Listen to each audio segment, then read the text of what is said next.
इंद्रलोक और शहजादा बाग की ये सरजमीन।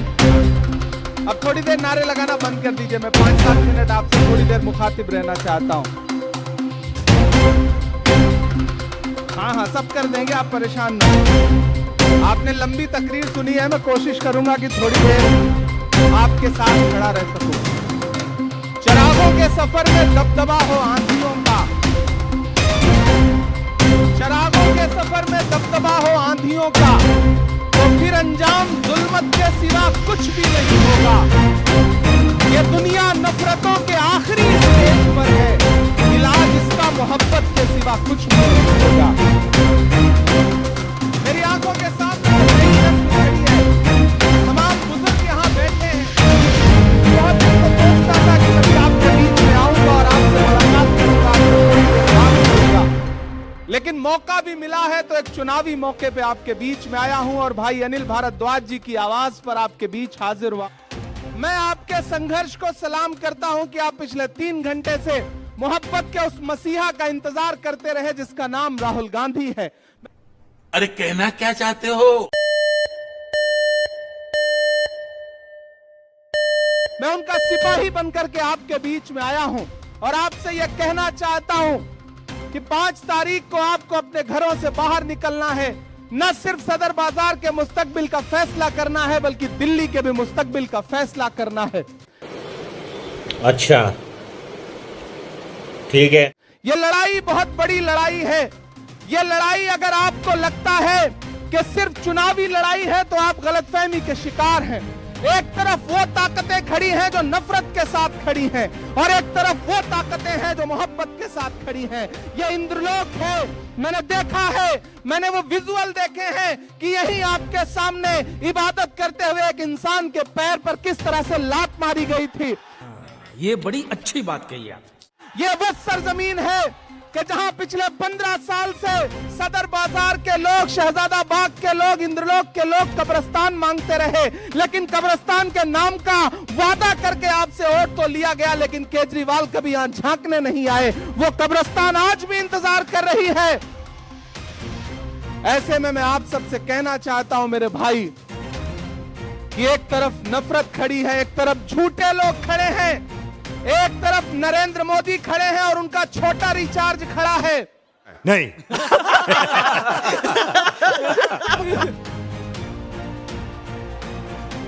और एक तरफ कौन खड़ा है? राहुल गांधी। इस देश में आने वाली सदियों में जब भी नफरत और मोहब्बत को तराजुओं पे तौला जाएगा तो यह कहा जाएगा कि जब पूरे मुल्क में नफरत उफान पर थी तो एक शख्स दिल्ली में खड़ा हुआ और उसने कहा कि मैं कन्याकुमारी से कश्मीर तक चलूंगा 4000 किलोमीटर, अपने पैर के छालों की परवाह नहीं करूंगा। मैं चला हूं राहुल गांधी के साथ। मैंने देखे हैं उनके पांव के छाले। जब मैं उनके साथ चलता था तो मुझसे मीडिया के साथी कहते थे कि इमरान साहब आप तो शायर हैं, आप राहुल गांधी के कंधे से कंधा मिलाकर चल रहे हैं, क्या कहेंगे? तब मैं उनसे कहता था कि जो हर जालिम से टकराएगी वो आंधी बनाऊंगा, जो हर जालिम से टकराएगी वो आंधी बनाऊंगा। नए अंग्रेज आए हैं, नया गांधी बनाऊंगा। क्या बात है सर, क्या बात है सर, क्या बात है ये बात। वो इंसान 4000 किलोमीटर चलता रहा, सिर्फ एक नारा लगाता रहा कि नफरत छोड़ो भारत जोड़ो। सिर्फ एक नारा लगाता रहा कि नफरत के बाजार में मोहब्बत की दुकान खोलनी है। अरे इंद्रलोक वालों, शहजादा बाग वालों, आप तो इस बात पर ईमान रखते हो ना कि मजदूर का पसीना सूखने से पहले उसकी मजदूरी उसे दे देनी चाहिए। रखते हो ना इस बात पर ईमान?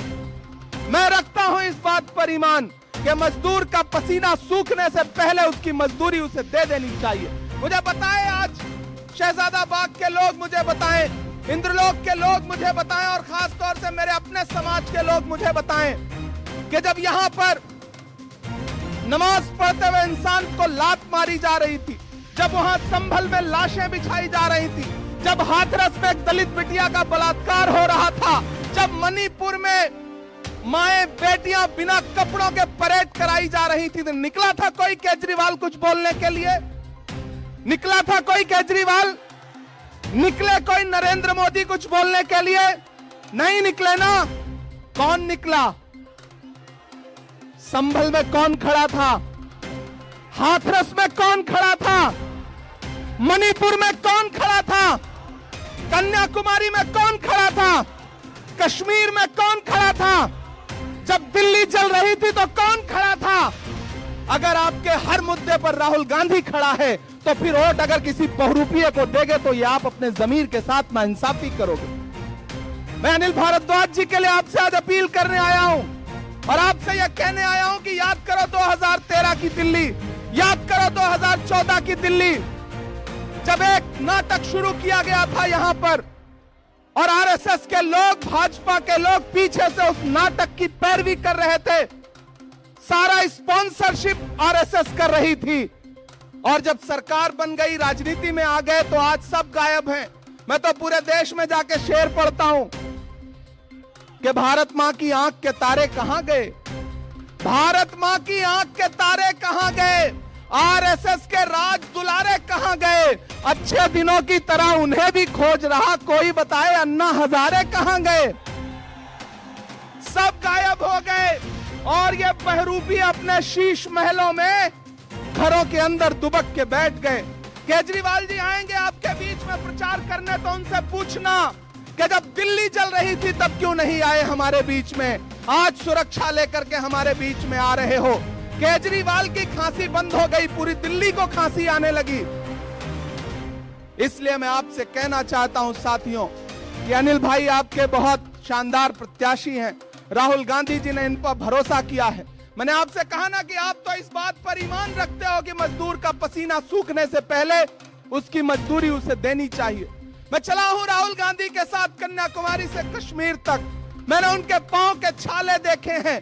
मैं उन पांव के छालों की याद दिलाते हुए आपसे कहना चाहता हूं कि अगर इस बात पर ईमान रखते हो कि मजदूर का पसीना सूखने से पहले उसकी मजदूरी उसे दे देनी चाहिए, तो मैं आपसे राहुल गांधी की मजदूरी है, वो मजदूरी है अनिल भाई को अपना एक एक वोट देकर के हाथ के पंजे के सामने वाले बटन पे 5 तारीख को अपना एक एक वोट देकर के इन्हें विधानसभा पहुंचाइए।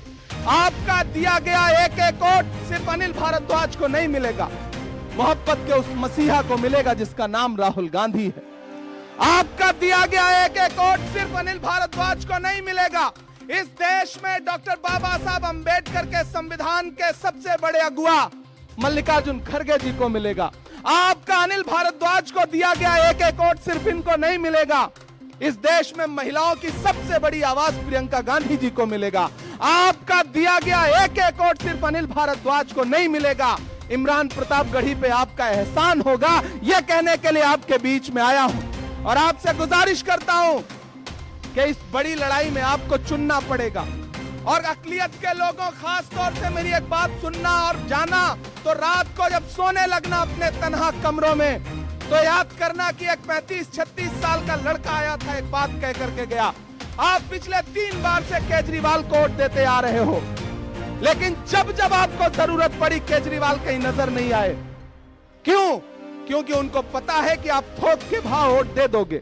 मैंने एक फिल्म देखी थी, उस फिल्म में एक डायलॉग था कि आग को पानी का डर बना रहना चाहिए। आपने वो डर खत्म कर दिया, आपने उनको ये एहसास दिला दिया कि आप दिल्ली दंगों पे बोलो या ना बोलो, हम तुम्हें वोट देंगे। आपने एहसास दिला दिया कि जब बिल्किस के बलात्कारी रिहा किए गए और मीडिया ने मनीष सिसोदिया से पूछा कि आप क्या बोलोगे, तो उन्होंने माइक अपने सामने से हटा दिया, लेकिन फिर भी आपने उन्हें वोट दिया। आपने उन्हें एहसास दिला दिया कि आप संभल में लाशें बिछी रहेंगी, आप नहीं बोलोगे, हम फिर भी आपको वोट देंगे। और दलित भाइयों, आपने एहसास दिला दिया कि हाथरस में दलित बिटिया के साथ बलात्कार हुआ, अरविंद केजरीवाल कुछ भी नहीं बोलेंगे, लेकिन फिर भी आप उन्हें वोट देंगे।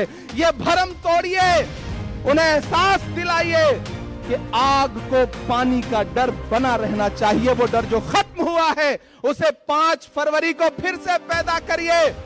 अपने घरों से निकलिए और अपना एक एक वोट अनिल भारद्वाज को दे करके राहुल गांधी के हाथों को मजबूत करिए। बहुत लंबी तकरीर नहीं करनी है, आपसे बस ये कहने आया हूं कि ये लड़ाई बहुत बड़ी है। ये लड़ाई नफरत और मोहब्बत के बीच में है। एक तरफ वो लोग खड़े हैं जिनके नारे हैं कि बटोगे कटोगे, मंगलसूत्र छीन ले जाएंगे, भैंस खोल ले जाएंगे, और एक तरफ कौन खड़ा है जिसका नारा है कि नफरत के बाजार में मोहब्बत की दुकान खोलनी। मेरी नई नस्लों, एक इंसान जो बिना डरे हुए इस देश के हाकिम की आंख से आंख मिला करके बोलता है, इस देश में संविधान बचाने की लड़ाई अगर सबसे बड़ी कोई लड़ रहा है तो उस शख्स का नाम राहुल गांधी है। हम सब उसके सिपाही बनकर के आए हैं। मैं कोई बहुत लंबी तकरीर नहीं करूंगा, सिर्फ 4 मिसरे पढ़ूंगा, वो हक भी पूरा हो जाएगा जो आप सुनना चाहते हैं। माइक थोड़ा बेहतर कर दें। कहां है माइक? थोड़ा बेहतर कर दें। नहीं हो सकता? जैसे अरविंद केजरीवाल की खांसी सही हो गई वैसे माइक भी सही हो सकता है भाई, थोड़ा सा बेहतर कर दें अगर हो सके तो। मैं सिर्फ 4 मिसरे पढ़ता हूं साथियों। कि खौफ नहीं जिसे, थक तो नहीं गए? नया पाने की चाहत में पुराना छूट जाता है, तुझे अपनाऊं तो मुझसे जमाना रूठ जाता है। मोहब्बत पढ़ने लिखने में बहुत आसान है, लेकिन मोहब्बत को निभाने में पसीना छूट जाता है। ये शब्द ही अपने आप में बहुत डरावना है। अच्छों को ये हिला देता है।